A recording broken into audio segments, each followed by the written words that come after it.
ഭഗവാൻ ശ്രീകൃഷ്ണൻ്റെ ഇപ്പോൾ ലേറ്റസ്റ്റ് ആയിട്ട് ഇറങ്ങിയിട്ടുള്ള കൃഷ്ണാവതാരം പാർട്ട് 1 ദി ഹാർട്ട് എന്ന സിനിമയിൽ ആദ്യം കാണിക്കുന്ന ഒരു സീനുണ്ട്. അതായത് ഭഗവാൻ ശ്രീകൃഷ്ണന് ജലത്താൽ അമ്പേക്കപ്പെട്ടതിന് ശേഷം ഭഗവാന്റെ ഹൃദയം, ബ്രഹ്മപദാർത്ഥം എന്നറിയപ്പെടുന്ന ഭഗവാന്റെ ഹൃദയം പുരി ജഗന്നാഥിലേക്ക് എത്തുന്ന ഒരു ഭാഗമാണ് കാണിക്കുന്നത്.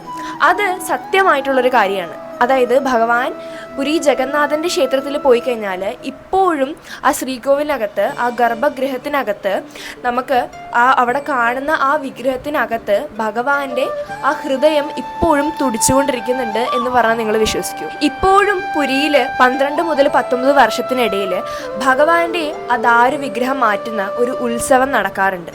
അപ്പോൾ ഈ ഉത്സവത്തിൻ്റെ സമയത്ത് ഭഗവാന്റെ പഴയ വിഗ്രഹത്തിൽ നിന്ന് ഭഗവാന്റെ അബ്രഹ്മ പദാർത്ഥമായിട്ടുള്ള ഹൃദയം പുതിയ വിഗ്രഹത്തിലേക്ക് മാറ്റുന്ന ഒരു ചടങ്ങാണ് ഈ ഉത്സവ സമയത്ത് നടക്കുക. ഇപ്പോഴും ആ ഉത്സവം നടക്കുന്ന സമയത്ത് ആ പുരി നഗരം മുഴുവനും ഇരുട്ടിലായിരിക്കും. ഈ ചടങ്ങ് ചെയ്യുന്ന, ഈ ഹൃദയം മാറ്റുന്ന ആ പൂജാരിമാർ പോലും അവരുടെ കണ്ണ് പൂട്ടി അവരുടെ കൈയൊക്കെ മൂടിയിട്ടാണ് ഇത്രയും വളരെ പവിത്രമായിട്ടുള്ള ഒരു കാര്യം ചെയ്യുക. ഗുജറാത്തിലെ ദ്വാരകയിൽ നിന്ന് പുരിയിലെ ജഗന്നാഥനിലേക്ക് എങ്ങനെ ഭഗവാന്റെ ഹൃദയം എത്തി എന്നറിയാമോ? അതായത് അമ്പേക്കപ്പെട്ടതിന് ശേഷം ഭഗവാന്റെ ഹൃദയം അർജുനൻ ഒരു മരത്തടിയിൽ കെട്ടി ഒരു നദിയിലേക്ക് ഒഴുക്കി വിടുകയാണ്. അതിനുശേഷം പിന്നീട് അത് ഒറീസയിലെ ഒരു നദീതീരത്ത് വിശ്വവസു എന്ന ഗോത്ര രാജാവിനാണ് ഇത് ലഭിക്കുന്നത്. അപ്പോൾ ഇത് കാണുന്ന അദ്ദേഹത്തിന് ഇതിനെന്തോ ദിവ്യമായിട്ടുള്ളൊരു ശക്തി ഉണ്ടെന്ന് മനസ്സിലാക്കി അദ്ദേഹം ഭഗവാന്റെ ആ ഹൃദയത്തിനെ, ആ ബ്രഹ്മപദാർത്ഥത്തിനെ നീലമാധവന്റെ രൂപത്തിൽ ആരാധിക്കുകയാണ്. അപ്പം അദ്ദേഹം നീലപർവ്വതത്തിൻ്റെ മേലെ വളരെ രഹസ്യമായിട്ടാണ് ഭഗവാന്റെ ഈ ഒരു എന്താ പറയുക, ഈ നീലമാധവന്റെ ഈ ഒരു ഹൃദയം ആരാധിക്കുന്നത്. വേറെ ആർക്കും അങ്ങോട്ടേക്ക് പ്രവേശനമൊന്നുമില്ല. അപ്പോൾ അവിടെ ആ സമയത്ത് ഭരിച്ചുകൊണ്ടിരുന്ന ഇന്ദ്രദ്യുമ്നൻ എന്ന് പറയുന്ന രാജാവായിരുന്നു. അപ്പോൾ അദ്ദേഹത്തിന് ഭഗവാന്റെ ഈ നീലമാധവ വിഗ്രഹം കാണണമെന്നും അത് പ്രാർത്ഥിക്കണം എന്നും ഒക്കെ ഒരു ആഗ്രഹം ഉണ്ടാവുകയാണ്. പക്ഷേ അദ്ദേഹത്തിന് എവിടെയാണ് ഈ നീലമാധവന്റെ വിഗ്രഹം ഇരിക്കുന്നത് എന്നൊന്നും അറിയില്ലായിരുന്നു.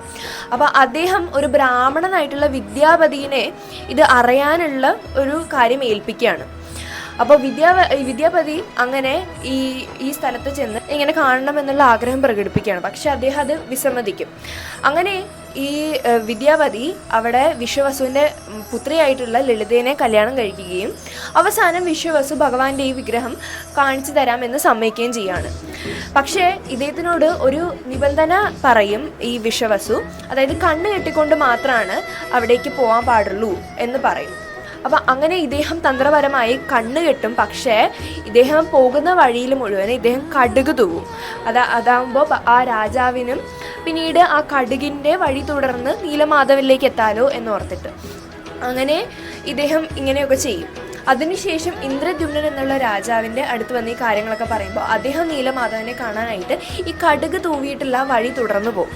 പക്ഷേ നിർഭാഗ്യവശാൽ അദ്ദേഹത്തിന് ഭഗവാന്റെ നീലമാധവന്റെ വിഗ്രഹം കാണാൻ സാധിക്കില്ല. അദ്ദേഹത്തിന് ആ വിഷമം അദ്ദേഹം പ്രകടിപ്പിക്കുമ്പോൾ അവിടെ നിന്നൊരു അശരീരി ഉണ്ടാവുകയാണ്.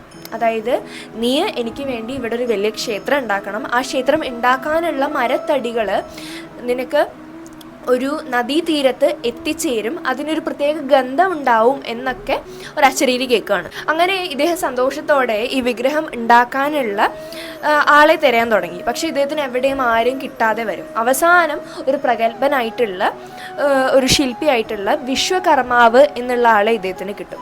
പക്ഷേ അദ്ദേഹം ഇദ്ദേഹത്തിൻ്റെ അടുത്ത് ഒരു കാര്യം ആവശ്യപ്പെടും. അതായത് ഇദ്ദേഹം ഇത് ഉണ്ടാക്കുന്ന സമയത്ത് ആരും ഇദ്ദേഹത്തിനെ ശല്യപ്പെടുത്താൻ പാടില്ല. ഇനി എങ്ങാനും ഇദ്ദേഹം പണി ചെയ്തുകൊണ്ടിരിക്കുന്ന ആ മുറിയിലേക്ക് ആരെങ്കിലും പ്രവേശിക്കുകയാണെങ്കിൽ അദ്ദേഹം അതോടുകൂടി പണി ചെയ്യൽ നിർത്തുമെന്ന് ഒരു നിബന്ധന മുന്നിലേക്ക് വെക്കുകയാണ്. അങ്ങനെ ഇതൊക്കെ പറഞ്ഞുകൊണ്ട് അദ്ദേഹം വിശ്വകർമാവ് ഭഗവാന്റെ ഈ വിഗ്രഹം ഉണ്ടാക്കാനായിട്ട് ആരംഭിക്കും. പക്ഷെ കുറേ നാളുകൾക്ക് ശേഷം ഇദ്ദേഹത്തിൻ്റെ ഒരു ഒച്ചയും അനക്കൊന്നും കേൾക്കാതെ ഇരിക്കുന്ന സമയത്ത് ഇദ്ദേഹം പണി ചെയ്തുകൊണ്ടിരുന്ന മുറി പോയി ഇവർ തുറന്നു നോക്കും. അപ്പം ആ സമയത്ത് വിശ്വകർമാവിനെ അവിടെ ആർക്കും കാണാനേ സാധിക്കില്ല. അദ്ദേഹം അപ്രത്യക്ഷമാവുകയും ഭഗവാന്റെയും ബലരാമൻ്റെയും സുഭദ്രാദേവിയുടെയും പണി കഴിയാത്ത 3 വിഗ്രഹങ്ങൾ ഇരിക്കുന്നതും രാജാവ് കാണുകയാണ്. അങ്ങനെ ഈ രാജാവ് ആ വിഗ്രഹത്തിൻ്റെ അടുത്ത് പോയി നോക്കുന്ന സമയത്ത് ഇദ്ദേഹത്തിന് ഒരു ശബ്ദം കേൾക്കുകയാണ്. അതായത് ഭഗവാന്റെ ജഗന്നാഥൻ്റെ വിഗ്രഹത്തിനകത്ത് ഒരു എന്തോ തുടിക്കുന്നതായിട്ടുള്ള ശബ്ദം ഇദ്ദേഹത്തിന് അനുഭവപ്പെടും. അങ്ങനെ ഇദ്ദേഹത്തിന് മനസ്സിലാവും ആ ഭഗവാന്റെ പവിത്രമായിട്ടുള്ള ദിവ്യമായിട്ടുള്ള ആ ഹൃദയമാണ് ആ പുരിയിലെ ജഗന്നാഥൻ്റെ ആ വിഗ്രഹത്തിലുള്ളതെന്ന് മനസ്സിലാക്കിക്കൊണ്ട് ഭഗവാന്റെ പ്രതിഷ്ഠ നടത്തി. അപ്പോൾ ഇങ്ങനെയാണ് ഭഗവാന്റെ വിഗ്രഹം ദ്വാരകയിൽ നിന്ന് പുരി ജഗന്നാഥനിലേക്ക് എത്തുന്നത്. ഇപ്പോഴും നമുക്ക് ആ പുരി ജഗന്നാഥൻ്റെ മുമ്പിൽ നിൽക്കുമ്പോൾ ഭഗവാന്റെ ഹൃദയം തുടിച്ചുകൊണ്ടിരിക്കുന്ന ആ വിഗ്രഹമാണ്, ആ ദാരു വിഗ്രഹമാണ് നമുക്ക് കാണാൻ സാധിക്കുക എന്നാണ് പറയുന്നത്.